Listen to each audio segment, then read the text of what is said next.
ಸುಮ್ನೆ ಒಂದು ಘಟನೆ ಹೇಳ್ತೀನಿ ಎಷ್ಟು ಕೆಟ್ಟ ಇದು ಆಶಾ ಮತ್ತು ಸಿಟ್ಟು ಅನ್ನೋದು. ಸೊಲ್ಲಾಪುರ್ ಹೆಸರು ಕೇಳಿರಲ್ಲ, ಸೊಲ್ಲಾಪುರ್ ಮಹಾರಾಷ್ಟ್ರ. ಅಲ್ಲಿ ಒಂದು ಹನ್ನೂರ್ ಅಂತ ಊರು ಬರ್ತದ. ಸೊಲ್ಲಾಪುರ್ ಪಕ್ಕದೊಳಗೆ ಹನ್ನೂರ್ ಅಂತ ಊರು ಬರ್ತದ. ನಮಗೆ ಬಹಳ ಪರಿಚಯ ಇದ್ದಿರ್ತಕ್ಕಂಥ ಮನೆತನ. ನಾನು ಸ್ವತಃ ಕಣ್ಣಾರೆ ನೋಡಿರ್ತಕ್ಕಂಥದ್ದು ಒಂದು ಘಟನೆ ಹೇಳ್ತೀನಿ ನಿಮಗೆ. ಬಹಳ ಬಡತನ ಇತ್ತು, ದುಡಿಯಾಕಂತ ಸೊಲ್ಲಾಪುರಕ್ಕೆ ಬಂದಾರ. ಅಲ್ಲಿ ಮೀಲ್ಗಳು ಬಹಳ, ಬಟ್ಟಿ ಮೀಲ್, ಚಾದರ್ ಮೀಲು, ಬಟ್ಟಿ ಇಂಥವು ಬಹಳ ಅದಾವ ಅಲ್ಲಿ. ಗಂಡ ದುಡಿಯಾಕ ಹೋಗ್ತಾನ, ಒಂದು ಬಾಡಿಗೆ ಮನೆ ಹಿಡ್ದಾರ, ಅಷ್ಟ ಒಂದು 500 ರೂಪಾಯಿ ಕೊಟ್ಟು. ಗಂಡ ದುಡಿತಿದ್ದ, ತಿಂಗಳಿಗೆ 3,000 ರೂಪಾಯಿ ಪಗಾರ ತರ್ತಿದ್ದ. ತಂದವನ ಹೆಂಡತಿ ಕೈಯಾಗ ಕೊಡ್ತಿದ್ದ. ಹೆಂಡತಿ ಬಹಳ ಶಾಣೆಕಿದ್ದಳು, ಒಂದು ತಿಂಗಳ ತನ ಮನೆ ನಡೆಸ್ತಿದ್ದಳು. ಒಂದು ದಿವಸ ಏನಾಗ್ಯದ ಅಂತಂದ್ರ, ಪಗಾರ ತಂದವನ ಹೆಂಡತಿ ಕೈಯಾಗ ಕೊಟ್ಟನ. ಹೆಂಡತಿ ಒಲಿ ಮುಂದೆ ಕುಂತು ರೊಟ್ಟಿ ಮಾಡಾಕತ್ತಾಳ. ಇನ್ನೇನು ಒಯ್ದು ಪೆಟ್ಟಿಗೆ ಒಳಗೆ ಇಡಬೇಕು ಅಂತ ಅಲ್ಲೇ ಪಕ್ಕದೊಳಗ ಆ 3,000 ರೂಪಾಯಿ ಇಟ್ಟು ರೊಟ್ಟಿ ಮುಂದೆ ನೋಡಿ ರೊಟ್ಟಿ ಮಾಡಾಕತ್ತಾಳ. ಪಾಪ ಎರಡು ವರ್ಷದ ಕೂಸ, ಅದಕ್ಕೂ ಹೆಸರು ಸಹಿತ ಹಿಂಗ ಸಂಗಪ್ಪ ಹಿಂಗೇನೋ ಇಟ್ಟಿದ್ರು. ಅದು 2 ವರ್ಷದ ಕೂಸು ಅಂಬೆಗಾಲ ಹಾಕ್ತಾ ಹಾಕ್ತಾ ಆಡ್ತಾ ಆಡ್ತಾ ಬಂದು, ಆ ಮಗುವಿಗೆ ಏನು ಗೊತ್ತು, ರೊಕ್ಕ ಅಂದ್ರೆ ಏನು ಗೊತ್ತು, ಕಾಗದ ಅಂದ್ರೆ ಏನು ಗೊತ್ತು. ಆ ಏನು 3,000 ರೂಪಾಯಿದು ನೋಟಿನ ಕಂತಿತ್ತಲ್ಲ, ಒಲಿಯೊಳಗೆ ಎಸೆದು ಬಿಡುತ್ತದ. ಯಾವಾಗ 3,000 ರೂಪಾಯಿ ಒಲೆಯಾಗ ಬಿತ್ತು ತಕ್ಷಣ ನೋಡಿದ್ರೊಳಗೆ ಬೂದಿ ಆಗ್ಬಿಡ್ತು.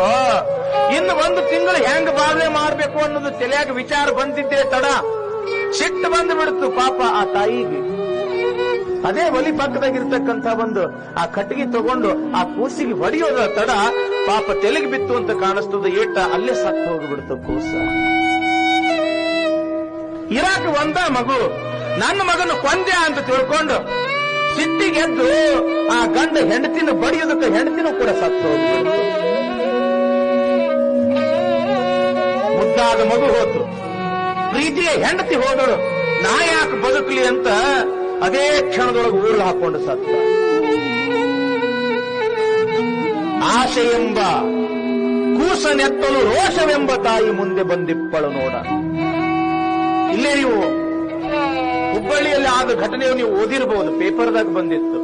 ಮಾರುತಿ ಕಾರ್ ತಂದಾನ ಅವ್ರ ಅಪ್ಪ, ಅಲ್ಟೋ ಅಂತ ಹೇಳಿ ಬಂದೈತಿ ನೋಡ್ರಿ. ಮಾರುತಿ ಕಾರ್ ತಂದಾನ, ಮನೆಗೆ ತಂದು ಪೂಜೆ ಮಾಡಬೇಕು ಅಂತ ಹೇಳಿ ತಿಳ್ಕೊಂಡು ಗಂಡ ಹೆಂಡತಿ ಕೂಡಿ ಪೂಜೆ ಮಾಡಾಕತ್ತಾರ. 3ನೇ ಕ್ಲಾಸದ ಹುಡುಗ, ಅವನಿಗೆ ಏನು ಗೊತ್ತು, ಒಂದು ಕಲ್ಲು ತಗೊಂಡು ಆ ಕಾರಿನ ಮೇಲೆ ಏನೋ ಗೀಚಾಕತ್ತೈತಿ. ಅದು ಹೊಸ ಕಾರ ಹಿಂಗ ಕೆಡ್ಸಾಕತ್ತಿದೀಯಾ, ಗೀಚಾಕತ್ತಿದೀಯ ಅಂತ ತಿಳ್ಕೊಂಡು ಅವ್ರಪ್ಪ ನೆತ್ತಿಗೆ ಬಡಿಯೋದಕ್ಕೆ ಸೂಕ್ಷ್ಮ ಜಾಗ. ಪಾಪ ಸಣ್ಣ ಕೂಸು ಸತ್ತು ಹೋಗ್ಬಿಡುತ್ತೆ.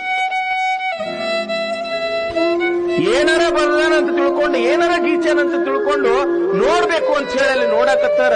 ಪಪ್ಪ ಐ ಲವ್ ಯು ಅಂತ ಬರೆದಿತ್ತು ಕೂಸು. ಯಾವ ಮನುಷ್ಯ ಆಶೆಗೆ ಬಲಿಯಾಗುತ್ತಾನ, ಯಾವ ಮನುಷ್ಯ ಸಿಟ್ಟಿನ ಕೈಯೊಳಗ ಬುದ್ಧಿಯನ್ನ ಕೊಡ್ತಾನ, ಅವನ ಅವನತಿ ನಿಜಾನೇ. ಜೀವನದಲ್ಲಿ ಆತ ಎಂದೂ ಕೂಡ ಮುಂದೆ ಪ್ರಗತಿಯನ್ನು ಸಾಧಿಸಲಿಕ್ಕೆ ಸಾಧ್ಯನೇ ಇಲ್ಲ. ಪ್ರಗತಿಯಂತೂ ಬಹಳ ದೂರದ ಮಾತು. ಆತ ತನ್ನ ಮನಸ್ಸಿನ ಶಾಂತಿ ನೆಮ್ಮದಿಯನ್ನ ಕಳ್ಕೊಂಡು ಅತ್ಯಂತ ಅತ್ಯಂತ ಅತ್ಯಂತ ಕನಿಷ್ಠವಾಗಿರ್ತಕ್ಕಂಥ ಜೀವನ ಆತ ನಡೆಸಬೇಕಾಗ್ತದೆ.